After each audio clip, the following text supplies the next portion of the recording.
ఇంట్లో చేపలు ఆక్వేరియం పెట్టుకోవచ్చా అనేది ఒకటి. ధర్మ సందేహానికి ఏంటంటే తప్పకుండా పెట్టుకోవచ్చు. మీనం అంటే ఏంటంటే రాసుల్లో కూడా మీనరాశికి ఒక అధిపతి బృహస్పతి, గురువు కాబట్టి. అంటే బంగారం, బృహస్పతి అంటేనే బంగారం, తెలివి, బుద్ధి, అత్యంత డెవలప్మెంట్. ఒక్క 2 చేపలు కలిస్తే కోట్ల కొద్దీ చేపలను పుట్టించగలవు. అందుకని ఏ పని చేసినా కూడా అత్యంత అభివృద్ధి చెందే అవకాశం ఉంటుంది. దానికి జాగ్రత్తలు కంపల్సరీ తీసుకోవాలి. చేపలు అంటే డాల్ఫిన్స్ బొమ్మలు కానీ చేపల బొమ్మలు కానీ తీసుకొచ్చి ఇంట్లో హాల్లో ఆ ఇల్లు ఎప్పుడైనా ఇల్లు చూడండి, ఆ ఇల్లు మొత్తం అంతా ఇంట్లో వాళ్ళు తాగుడికి జూదానికి అలవాటు పడిపోయి రాబోయే తరాలు, అంటే ఆ తరం వరకు గొప్పకున్నప్పటికీ ఆ రాబోయే తరాలు మొత్తము నీరసంతో వాళ్ళు ఏం చేయాలో వాళ్ళకి బుద్ధి పనిచేయక మొత్తము అనారోగ్యాలతోటి ఆస్తులు అమ్ముకుంటూ పేరు ప్రఖ్యాతలు పోగొట్టుకుంటూ చాలా ఇబ్బందులతో ఉంటారు. ఎప్పుడైనా వెళ్ళి గమనించండి, ఎవరింట్లోనా డాల్ఫిన్ బొమ్మలు కానీ చేపల బొమ్మలు కానీ మధ్యలో హాల్లో కానీ బయట కానీ నీళ్లు లేని చోట గోడల మీద వేసిన వాళ్ళు ఎవరికైనా చూడండి అట్లా ఉంటుంది. కానీ ఎవరైతే నీళ్ళల్లో చేపలను పెడతారో అంటే లోపల ఉండేటట్టు చూసుకోవాలి. అది ఉన్న చోట బొమ్మ అయినప్పటికీ నీళ్ళు ఉండాలి. నీళ్ళల్లో ఉన్నప్పుడు చేప ఎప్పుడు నీళ్ళల్లో తేజస్సుగా ఉంటుంది, హాయిగా పట్టుకుంది, గొప్పగా ఉంటుంది. అందువలన అభివృద్ధి కూడా వీళ్ళకి అట్లా ఉంటుంది.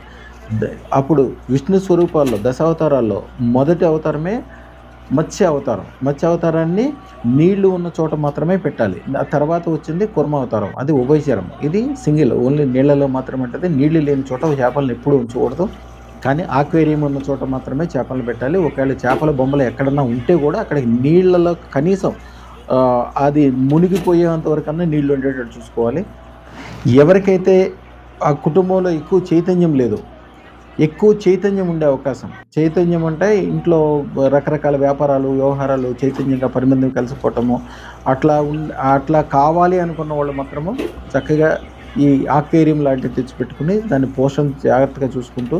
కానీ కొన్ని నియమాలు కూడా చెప్తారు. ఎవరైతే ఇంట్లో ఆక్వేరియం పెట్టుకుంటారో వాళ్ళు, అంటే కొన్ని దేశాలకు ఉండవు. ఇప్పుడు బ్యాంకాక్ కావచ్చు, సింగపూర్ కావచ్చు, మలేసియా అట్లాంటి సముద్ర తీరాల్లో ఉన్నాయి కాకుండా వేరే వాళ్ళు ఎవరైనా విష్ణు స్వరూపాలుగా మత్స్యం భావించి దాన్ని అలంకారంగా ఎవరైతే భావిస్తారో వాళ్ళు దాన్ని మాంసాహారంగా స్వీకరించుకోకూడదని ఒక శాస్త్రం. అది పాటించలేని కొన్ని విషయాలు, అంటే మనము తినకపోయినప్పటికీ ఎవరైనా తినేవాళ్ళు మన ఇంటికి కూడా రాకూడదు.